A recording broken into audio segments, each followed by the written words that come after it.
Հետևիր սրտիդ ձայնին, այն քեզ ուզում է տանել անհայտ հեռուներ, վայելիր աշխարհի չքնաղ քաղաքներն ու արևոտ լողափերը նոր զգացողություններով, նոր համերով։ 2026-ը թող լինի հույսերի, մոտիվացիայի, նպատակների իրագործման տարի։ Եվ հիշեք, ամեն ինչ սկսվում է մեկ որոշումից։ Նոր տարին գալիս է նոր հնարավորություններով ու արկածներով։ Քո հաջորդ արկածը մեկ թռիչքի հեռավորության վրա է։ Travel with M 095 89 20 48 Հարավ ձեզ արգելի հեռուստադիտողներ, մենք շարունակում ենք կարևորագույն թեմաների քննարկումները, այս բան ես զրուցել եմ վերլուծաբան Հայկ Այվազյանից, շնորհակալ եմ պարոն Այվազյան ներավերն ընդունելու համար։ Հայ-ռուսական հարաբերությունները շարունակում են վատարանալ եւ Հայաստանի վարչապետի պաշտոնը զբաղեցնողը հայտարարում է ԵԱՏՄ-ի չլինելու կամ սպասվելիք չլինելու մասին, հա։ Եվ սա այն ֆոնին, երբ Ռուսաստանը սանկցիաներ է գործադրում Հայաստանի գյուղատնտեսական ապրանքների նկատմամբ, բայց այդ գյուղատնտեսական ապրանքները ամեն դեպքում գնում են Ռուսաստան տարբեր ճանապարհներով, հա, այսինքն գործնականում Հայաստանի իշխանությունները այդ սանկցիաների հետևանքները չտեսան, որպես իշխանություն, որը վարել է այնպիսի քաղաքականություն, որը բերել է սանկցիաների, բայց սանկցիաները հնարավորություն տվեցին ավելի ուժեղացնել հակառուսական խոսակցությունը։ Սա ինչ է նշանակում։ Դե նախ այստեղ պետք է հաշվի առնենք, որ Ռուսաստանի նախագահը պետության գլուխն է, եւ երբ որ մի որևէ X պետություն կոնկրետ քայլեր է անում իր պետության շահերի դեմ, նա չի կարող դրան չարձագանքել եւ պատասխան չտալ։ Հակառակ դեպքում, ինչպես ինքը պետք է բացատրի իր կառավարության անդամներին, ստորադաստերին, օղակներին, թե ինչու օրինակ ինքը Հայաստանի իշխանությունների քայլերին չի պատասխանում։ Հետևաբար նա ուղղակի պետության գլուխ չի կարող այդ դեպքում լինել։ Իսկ այն, որ Հայաստանը բարձ է, որ արդեն իշխանությունները վաղուց արդեն հայտարարություններից այն կողմ են անցել, դա ակնհայտ է, այսինքն դա ոչ թե ուղղակի իրենք հայտարարում են, որ մենք գնում ենք Եվրամիություն։ Ընդունվել է օրենք, ռազմական համագործակցությունը դադարեցված է Ռուսաստանի հետ ընդհանրապես, հապկում սառեցված է։ Ռուսաստանի թշնամի պետությունների կամ կառույցների հետ ռազմավարական գործընկերության համաձայնագրեր է կնքված։ Իսկ այդ ռազմավարության տակ կոնկրետ պայմանագրեր կան կոնկրետ օրենքներ, որոնք փոխվում են այդ ռազմավարությունից բխող։ Դե հետևաբար Ռուսաստանը այս ամեն ինչը տեսնում է եւ նա պետք է քայլեր ձեռնարկի պատասխան։ Այո, հասկանալի է, որ դրանք էֆեկտիվ չեն։ Դե այո, եւ դրանք էֆեկտիվ չեն լինելու։ Այսինքն sense փոքր քայլերով Ռուսաստանը չի հաղթելու։ Այսինքն մենք Ռուսաստանի հաղթանակը չենք տեսնելու մի փոքր քայլ այստեղ, մի փոքր հաղթանակ այնտեղ, մի փոքր Ուկրաինայում առաջ գնացին։ Սա լինելու է, երբ որ Ռուսաստանում իշխանության կգան զինվորականները, այնպես խորհրդային միությունը մի գիշերում փլուզվեց։ Այսինքն մենք քնեցինք, խորհրդային միություն էր։ Արթնացանք, արդեն խորհրդային միություն չի։ Սովորաբար միշտ իշխանությունը փոխվում է մեկ ակնթարթում։ Այսինքն այսօր, 5 րոպե առաջ մեկի ձեռքում է, 5 րոպե հետո անցնում է մյուսին։ Դրա նախապատրաստական փուլն է միգուցե X ժամանակ խլում, բայց բուն իշխանության փոխանցումը տևում է 1 օր, չգիտեմ, 1 գիշեր, 1 ժամ միգուցե։ Հետևաբար սեպտեմբերին սպասվում են ընտրություններ, մոտ 480 զինվորական ռազմական օպերացիան անցած արդեն ընդգրկվել են Եդինա Ռոսիայի նախնական ցուցակում, այսինքն ժողովուրդը արդեն իրենց մանդատ է տվել, որ իրենք դառնան տեխնացու։ Եվ իրենք մտնելու են արդեն Պետդումա եւ Ռուսաստանի այլ մարզային օղակներ։ Ցուցակը գլխավորում են Սաբյանին եւ Լավրովը։ Այդքան էլ զինվորական չեն, ու ոնց որ այդքան էլ թարմ չեն։ Դե աստիճանաբար պետք է լինի, այսինքն կա երկու ճանապարհ՝ արագ եւ մեծ ցնցումներով, ռեպրեսիաներով, որը իսկ ցանկացած ռեպրեսիա ինքը միշտ հետք է թողում պետության պատմության մեջ։ Հիմա ըստ երևույթի Ռուսաստանի նախագահը չի ուզում գնալ այդ ճանապարհով։ Հետևաբար ինքը աստիճանաբար է բերում, այսինքն զինվորականներին կբերի Դումա, իրենք կդառնան Ռուսաստանում ներքին փոփոխությունների այդ տրիգերը, այդ առաջնորդը եւ շատերը կվախենան նույնիսկ իրենց դեմ դուրս գալ եւ իրենց հակաճառել եւ դրա տակ արդեն կիրականացվեն ռեֆորմներ։ Իսկ Ռուսաստանում կարծում եմ դեռ սպասվում է մեր սահմանադրության փոփոխության երկրորդ փուլ, որտեղ ամեն դեպքում այս սահմանադրությունը ինքը 90-ականների արևմուտքի կողմից գրված համադրությունը։ Որոշ բաներ 20 թվականին փոխեցին, բայց իրենք դեռ դա փոխելու են եւ շատ բաներ դեռ իրենք պետք է փոխեն, այսինքն անցած տարի դեկտեմբերին Ռուսաստանի նախագահը հայտարարեց, որ հատուկ ռազմական օպերացիայի արդյունքում Ռուսաստանը ձեռք բերեց լիարժեք ինքնիշխան պետության ստատուս։ Այսինքն ստեղծվել են պայմաններ, երբ որ Ռուսաստանը այդ լիարժեք ինքնիշխանությունը ձեռք կբերի։ Հիմա անցել են հաջորդ փուլին։ Այդ ինքնիշխանությունը պետք է ինստիտուտների մակարդակով ամրապնդվի։ Այսինքն ինստիտուտներ պետք է փոխվեն։ Օրինակ կենտրոնական բանկը դառնա պետական բանկ, ոչ թե ասենք պետությունից անկախ գործող եւ այլ նման գործընթացներ են սպասվում Ռուսաստանում, բայց որպեսզի դա լինի անցնցում, այսինքն ժողովուրդը իր վրա չզգա այդ փոփոխությունները ցնցումների տեսքով։ Լավ, դուք խոսում եք 480 զինվորականների մասին, որոնք ներգրաված են ցուցակում եւ կարող են նրանց զգալի մասը անցնել խորհրդարան, հա, տրամադրություններ փոխել, բայց այդ տրամադրությունները կփոխվեն, այդ զինվորականները ազդեցություն կունենան, եթե Ռուսաստանը ռազմական հաղթանակ արձանագրի, այսինքն այդ հաղթանակը պետք է տա իրենց լեգիտիմություն, ասելու այ հիմա մենք ենք որոշում պետություն ինչ ուղղությամբ է գնալու, բայց այդ հաղթանակը որքանով է տեսանելի։ Մենք տեսնում ենք ուկրաինական դրոններ Մոսկվայի երկնքում, մենք տեսնում ենք Ռուսաստանի տարբեր քաղաքների երկինքներում, մենք տեսնում ենք, չգիտեմ, բենզինի ճգնաժամ, աշխարհի ամենամեծ հանքերը եւ պահուստներ ունեցող պետությունում եւ ընդհանրապես տեսնում ենք, որ ինչ որ անկայունության ընթացք է կարծեք սկսում Ռուսաստանի Դաշնությունը։ Դրանով արևմուտքը նպատակ ունի այդ process-ը խանգարել, այսինքն որպեսզի ներքին իշխանապահություն տեղի չունենա Ռուսաստանում։ Դրանով փորձում են այսպես ներքին ապակայունացնել ներքաղաքական իրավիճակը, ժողովրդին փորձեն դուրս հանել փողոց։ Չմոռանանք, որ Ռուսաստանը ունի 1962 թվականի փորձը ԱՄՆ-ին հաղթելու առանց մեկ կրակոցի։ Դա Կարիբյան ճգնաժամն է։ Իրենք նույնիսկ Խորհրդային Միության տարիներին Ռուսաստանում, Խորհրդային Միությունում եղել են բաժիններ, որոնք ուսումնասիրել են ամերիկյան հասարակության սոցիալ-հոգեբանությունը եւ մոդելավորել են ինչ կլինի, եթե օրինակ Միացյալ Նահանգները կանգնեն լուրջ արտաքին սպառնալիքի վտանգի առջև։ Եվ հաշվարկել են, որ այնտեղ ուղղակի ներքին քաոս կսկսվի, այսինքն ժողովուրդը, որոնք սովորել են կոմֆորտ այդ ամերիկյան կյանքին, իրենք ուղղակի կսրբեն կտանեն ցանկացած իշխանության։ 1962 թվականին Միացյալ Նահանգները կարգով ավելի ուժեղ էին միջուկային զենքով Խորհրդային Միությունից։ Սակայն իրականացնելով օպերացիան, երբ որ Կուբա տարան հրթիռները, իրանք հասան նրան, որ Միացյալ Նահանգների հասարակությունը եւ էլիտան զգացին վտանգ, իսկ Ամերիկան երբեք արտաքին ինտերվենցիա չի տեսել իր նկատմամբ։ Ոչ մեկ իրենց երբեք չի սպառնացել։ Դա իրենց համար, այսպես ասենք, աննախադեպ մի երևույթ է։ Իրենք հենց տենց սպառնալիք են տեսնում, իրենք հետ քայլ են անում միշտ։ Եվ Կենեդին ուզում էր միջուկային հարված հասնել Խորհրդային Միությանը, բայց արդյունքում ինքը ինչ արեց։ Ինքը հետ քայլ արեց եւ ճանաչեց Խորհրդային Միությանը որպես հավասարի։ Հիմա մի օր ԱՄՆ Ռուսաստան այս հակամարտությունը անվերջ չի տևելու։ Մի օր հասնելու է իր պիկին։ Եվ այդ պիկը բերելու է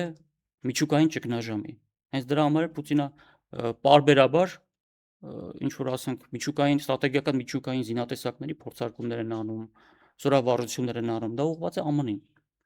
Եվ այդ ժամանակ ԱՄՆ-ն հետ քայլ է անելու։ Միայն Նյու Յորքում մոտ 40-45000 ապաստարաններ են սարքել, որ միջուկային պատերազմի համար։ Այսինքն այն կինոներում ոնց է լինում, մեկ-մեկ որ մեկը թույլ է, իրեն շրջապատում են, գիտի որ շանս չունի իրենց հաղթելու, բայց մոտիկ է թողում եւ նռնակը քաշում է, այդ կալցոն նռնակի քաշում է։ Հիմա այդ դեպքում արդեն իրենք հավասար են դառնում, որտեվ եթե պայթեց, կպայթեն բոլորը։ Այ մոտավորապես Ռուսաստանը դրան է տանում, իսկ Միացյալ Նահանգները հակառակը, իրենք ուզում են հեռվանալ ուկրաինական կոնֆլիկտից, ինչի որ իրենք հարվածի տակ չընկնեն։ Եվրոպային են առաջ բրտում, որ Եվրոպան կոնֆլիկտի մեջ մտնի Ռուսաստանի հետ, պատերազմի մեջ մտնեն, երկուսն է թուլանան, ինքն էլ գա որպես հաշտարար, ասի դե եկեք մտեք իմ իշխանության տակ, ես այդ պատերազմը կկանգնեցնեմ։ Եվ Պուտինը ասում է, չէ, դու ուր ես գնում։ Մենք Ալյասկայում այլ բան ենք պայմանավորվել, այսինքն դու պետք է քո վրա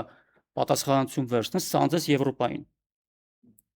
Եւ մենք իրար հետ պայմանավորվենք սկզբում Լավրովը ասում էր ոնց որ թե Ալյասկայում իրենց գցել են։ իհարկե գցելու են։ Այնքան Ոնց է ժամանակ մեղավոր որ Ռուսաստանը գցել են։ մի մարդ մեղավոր չի, համակարգն է։ Համակարգը այնպեսին է Ռուսաստանում, այսինքն արևմուտքը այնպեսի համակարգ էր ստեղծել, որը ուղղակի որը չխափնվել չի կարող։ Դրա համար ինքը Պուտինը պետք է համակարգը փոխի, բերի զինվորականների, որոնք ոչ մի պարտավորությունով կախված չեն արևմուտքից, ոչ գաղափարապես, ոչ փողերով, ոչ ունեցվածքով, ընդ որում բարբերաբար տեղեկություններ են հայտնվում մի քանի տարիների ընթացքում, որ զինվորական օղակներում բավական մաքրումներ են գնում Ռուսաստանում, ել չեմ ասում, որ օրը մեջ դատախազությունը հայտարարում է, որ այսինչ կամ այնինչ օլիգարխից ունեցվածքը վերցրել եւ պետականացրել են։ Այսինքն այդ էլիտան երբ որ փոխվեց, կփոխվի նաեւ Ռուսաստանի արտաքին քաղաքականությունը։ Բայց գուցե ժամանակը չէ իրիքի փոխվելու, որովհետև այս ճգնաժամերը գուցե հասարակական նոր հուզումներ բերեն։ Հնարավոր է, բայց մյուս կողմից էլ պետք է հաշվի առնել, որ Ռուսաստանը ունենալու է մի շանս ընդամենը հաղթելու։ Չի լինելու այնպես ասի լավ, այս անգամ փորձենք, չստացվեց, 10 տարի հետո մի հատ էլ կփորձենք։ Չի լինելու, մի շանս է ունենալու, ընդ որում հնարավոր է, որ այդ մի օրը, որ վճռական գա, նույնիսկ ասենք Մոսկվայում որոշ ուժեր փորձեն ներքին ինչ որ գործընթացներ իրականացնել, այդ թվում նաև փողոցային։ Սրանն էլ են պատրաստվում այնտեղ։ Իդեպ Ռոսգվարդիան, որը որ այնտեղ պատասխանատու է ներքին կարգուկանոնի համար, իրենք տեխնիկա են ստացել ծանր։ Այսինքն օրենք փոխեցին, որ իրենք իրավունք ունեն ծանր տեխնիկա ունենալ։ Այդ զրահապատ եւ այլն։ Սա ինչի համար է ներքին այդ ապակայունացնող process-ներին դիմակայելու համար։ Եվ դա մի գիշերում է լինելու, այսինքն մի հատ փորձ են անելու իշխանափոխության, չի հաջողվելու, ճնշելու են եւ մի օրում մի գիշեր արթնանալու են իշխանությունը փոխված է արդեն այնտեղ։ Բայց դրա համար պետք է պատրաստվել, դրա համար որոշ օղակներում պետք է բերել զինվորականներ, որոնք գաղափարական են, որոնք գիտեն հակառակորդը ով է, հակառակորդին ինչպես պատասխանել, երկար բարակ խոսակցություն չեն ունենում հակառակորդի հետ։ Դրա համար 480 հոգու ընտրել են, իրենք գալու են դումա, այլ օղակներ, հանդիսանալու են փոփոխությունների շարժիչ ուժը, իրենց նույնիսկ վախենալու են իրենց դեմ դուրս գալ այնտեղ։ Եզինե Ռասիան երրորդ համարը չէ։ Չէ, առաջինն է։ Հա, երրորդ համարը որտեղ խնդրեմ է, միշտ փոփոխություններ չի բերում։ Պարոն Այվազյան, հիմա Եզինե Ռասիան Պուտինը ժամանակի ընթացքում փոխել է։ Ինքը ստեղծել է այդ կուսակցությունը, հետո կամաց փոխել է, կամ տարիների ընթացքում մաքրել է, հիմա եկել է մաքրում է վերջին Հայաստան, հիմա ամեն դեպքում այս լկտի պահվածքը Հայաստանի իշխանությունների ինչպիսի արձագանք է ստանալու։ Ինչու եմ ասում, որովհետև սրանում ընդ որում համաձայն էր նաև Նիկոլ Փաշինյանը, որովհետև եթե հիշում եք, ընտրությունների նախնական քարոզարշավի ժամանակ ասում էր Ռուսաստան պետության քաշային կատեգորիան այլ է, մերը այլ, եւ մենք դա պիտի հաշվի առնենք։ Բայց երբ որ դու ասում ես, որ ուրեմն ԵԱՏՄ չկա, դա նշանակում է դու այդ քաշային կատեգորիան հաշվի չես առնում։ Դե նախ Նիկոլ Փաշինյանին, որ ոչ մեկ թույլ չի տա հաշվի առնել կամ հաշվի չառնել։ Իրան ինչ ասում են, նա դա էլ պետք է անի։ 14 միլիարդ արտաքին պարտք ունեցող պետությունը չի կարող հաշվի առնել Ռուսաստանին։ Բնականաբար պահը որ գա արևմուտքից ասեն այսպես արա, ինքը անելու է։ Ինքը չի կարող չանել։ Երկրորդը վերջերս օրերս տեղի ունեցավ Սանկտ Պետերբուրգի միջազգային իրավաբանական ֆորումը, որտեղ ելույթ ունեցավ անվտանգության խորհրդի տեղակալ Ռուսաստանի Դմիտրի Մեդվեդևը, որտեղ նշեց նաև Հայաստանի անունը որպես պլացդարմ, որին փորձում է արևմուտքը օգտագործել։ Եվ ինչ հետաքրքիր բան նշեց, ասեց իմաստ չունի խոսել, բանակցել վասալների հետ։ Մենք խոսելու ենք ռուսերեն ասած սուզերենի հետ, այսինքն վերադասի հետ ենք խոսելու։ Դե դրա համար հիմա խոսում են Միացյալ Նահանգների հետ, որ հասկանալով, որ Մոլդավիայում, Հայաստանում, Ադրբեջանում, նույնիսկ Վրաստանում թեկուզ եւ իրենք մանևրում են, իրենք չեն իրենց իշխանության տերը եւ իրենք որոշումները իրենք ինքնուրույն իրավունք չունեն կայացնելու։ Հետեւաբար իրենք խոսելու են վերադասի հետ, այս պայդրությամբ վերադասը իրենց Միացյալ Նահանգներն են։ Դրա համար էլ այդ բանակցություններում թույլ չեն տալիս, որ մտնի ոչ Եվրոպան, ոչ մեկ այլ կողմ։ Ասում են դուք եք այս ամեն ինչը եփել, ճաշը եփել, Միացյալ Նահանգներ։ Դե եկեք պատասխան տվեք։ Սանձեք ձեր դաշնակիցներին Եվրոպայում եւ այնպես արեք, որ ձեր վասալ իշխանությունները հասկացանք, բայց մինչև այդ պահը, մինչև այդ խնդիրների լուծում գտնելը, չէ՞ որ այս երկրների հասարակությունները հակառուսականությամբ են լցվում եւ ինչ որ պահի գալու է, որ մարդիկ այդ քարոզչության ազդեցության տակ համարելու են, որ իրենք բնականորեն պիտի դիմադրեն Ռուսաստանին։ Այո, դա կա, բայց այդ դեպքում ստացվում է, որ այսօր Ռուսաստանը պետք է հսկայական միջոցներ ծախսի, ասենք 10 ուղղությամբ ինչ որ գործողություններ անելու կամ ասենք հրդեհները մարելու ուղղությամբ։ Ինքը այդքան ռեսուրս չունի, իմաստ չունի դրա վրա ծախսելու։ Միևնույն է, հասկանում եք, Հայաստանի իշխանությունը սանկցիայից չի վախենում։ Իրեն ոչ մի բան դրանից։ Այսինքն նույնիսկ Ռուսաստանը իր գործիքները հիմա որ օգտագործի ճնշելու համար, իրենք միևնույն է, իրենց համար մեկ է։ Իրենց արտաքին դրսից պարտք է տալիս են, իդեպ այդ պարտքը մենք երբեք չենք կարողանալու հետ տալ։ Այսինքն 14 միլիարդը մենք շանս չունենք հետ տալու, որովհետև միայն այդ պարտքը սպասարկելու համար մենք էլի պետք է պարտք վերցնենք արևմուտքից։ Դա անհնար է հետ տալ։ Եվ իդեպ նույն ֆորումի ժամանակ հետաքրիր բան ասեց Մեդվեդևը, արժի լսել։ Ինքը ուրվագծեց արևմուտքի գերիշխանությունից ազատագրված ապագա միջազգային իրավունքը, ինչպիսին է լինելու։ Եվ այդտեղ ինչ ասեց, այն պետությունները անհիշելի ժամանակներից դարերի ընթացքում, որոնք եղել են արևմուտքի գաղութները, որոնք կորուստներ են կրել, թալանվել են, իրանք իրավունք են ունենալու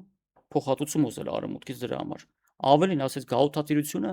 մենք ուզում ենք միջազգային իրավունքում ամրագրել որպես մարդկության դեմ իրականացվող հանցագործություն։ Այսինքն շատ ռոմանտիկ մոտեցում չի։ Լավ բան է գաղափար։ Դե ռոմանտիկ է այն պետության համար, որը չունի ուժ։ Ռուսաստանը ունի ստրատեգիական միջուկային զենք, որը միակ պետությունն է, որը ունակ է ոչնչացնել Միացյալ Նահանգներին։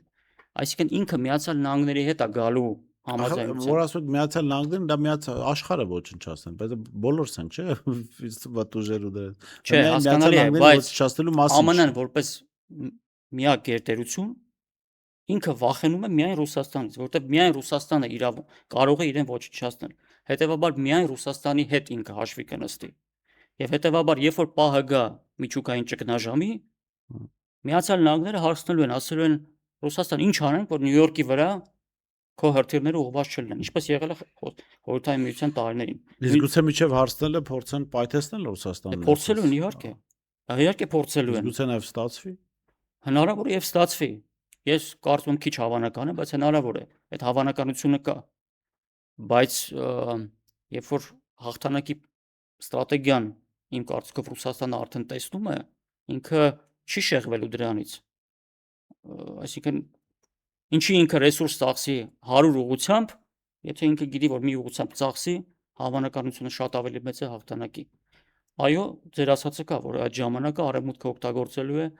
այլ պետություններին իր դեմ հանելու։ Բայց երբ որ կան իրար հետ պայմանավորվածության, երկբևեռ աշխարհի մասով ԱՄՆ-ն իր վրա պատասխանատվություն է վերցնելու չհատել Ռուսաստանի կարմիր գծերը, որի մեջ մտնելու են նաև սանձել այն ռեժիմներին, որոնց ինքը օգտագործում է Ռուսաստանի դեմ այս կամ այլ երկրում հակառուսական տրամադրություն ստեղծելու։ Եվ հետևաբար կարմիր գծերից մեկը լինելու այդ ռեժիմները փոխել։ Այսինքն ԱՄՆ-ն ինքն է համաձայնվելու այդ կարմիր գծերի շուրջ։ Ռուսաստանը բնականաբար հարգելու է ԱՄՆ-ի կարմիր գծերը այլ տարածաշրջաններում։ Բայց իմ կարծիքով հետխորհրդային տարածքը տրվելու է Ռուսաստանին որպես որ ինքն է պատասխանատու լինելու այդ կարգ ու կանոնի համար։ 21 թվականին երկու փաստաթուղթ Ռուսաստանը առաջարկեց ԱՄՆ-ին եւ ՆԱՏՕ-ին անվտանգության երաշխիքների մասով։ Այնտեղ կարմիր գծերը բոլորը գրված է։ Այսինքն օրինակ մեկը լինելու է այն, որ ՆԱՏՕ-ն որևէ ներկայություն զինական չպետք է ունենա հետխորհրդային տարածքում։ Դրա համար իմ կարծիքով օրինակ մեծ բալթյան երկրները դուրս են գալու ՆԱՏՕ-ից այդ պայմանավորվածությունների արդյունքում, որտեղ հետխորհրդային տարածքում է լինելու։ Այդպես իրենք կդարձնեն երկբևեռ ուժային կոմպոնենտով։ Բազմաբևեռ կլինի, ասենք, տնտեսական առումով։ Այսինքն դու ում հետ ուզում ես տնտեսական հարաբերությունները կառուցի, առևտուր արա ենթադրենք։ Բայց ռազմական կոմպոնենտով, եթե դու հետխորհրդային տարածք ես, իրավունք չունես ՆԱՏՕ-ի բազա բերես տնես։ Իդեպ դրա մասին Մեդվեդևը նույն ֆորումի ժամանակ խոսեց։ Այսինքն մոտավորապես այստեղից կարող ենք եզրակացնել ինչ պայմանավորվածություն է լինելու ապագա ԱՄՆ եւ Ռուսաստանի միջև եւ ինչպիսին է լինելու այդ աշխարհը։ Եվ այդ հիմքով է, որ Հայաստանը շանս ունի Ռուսաստանի հետ նույն համակարգի մեջ ընդգրկվելով արտաքին պարտքը, ինչպես ասում են, ջրել ժողովրդի լեզվով ասած։ Այսինքն հիմնավորել, որ այդ արտաքին պարտքը ոչ թե որ մեզ պարտք են տվել, որ մենք տնտեսություն զարգանանք, այլ դա գաղութատիրական турք է եղել։ Եվ քանի որ հիմա աշխարհը փոխվում է եւ կա Ռուսաստան ու այլ իր գործընկերներ, որոնք այդ գաղութատիրության դեմ պայքարում են, այդ դրանով մենք հիմնավոր ենք, ասենք, դե մենք էլ ենք այդ ճամբարի մաս։ Եթե հասարակությունը իմանա մենք այդ արանքում 14 միլիարդ դոլար ենք կպցնելու, նախ ռուսական է դառնալու։ Դե պատրաստի թեմա տվեցիք։ Համենայն դեպս ես կարծում եմ, որ աշխարհակարգը դրան է տանում, իսկ դրա տակից մենք կարող ենք դուրս գալ միայն այդ փոփոխությունների մաս լինելով։ Հակառակ դեպքում կարող է էլի մեզ գան ասեն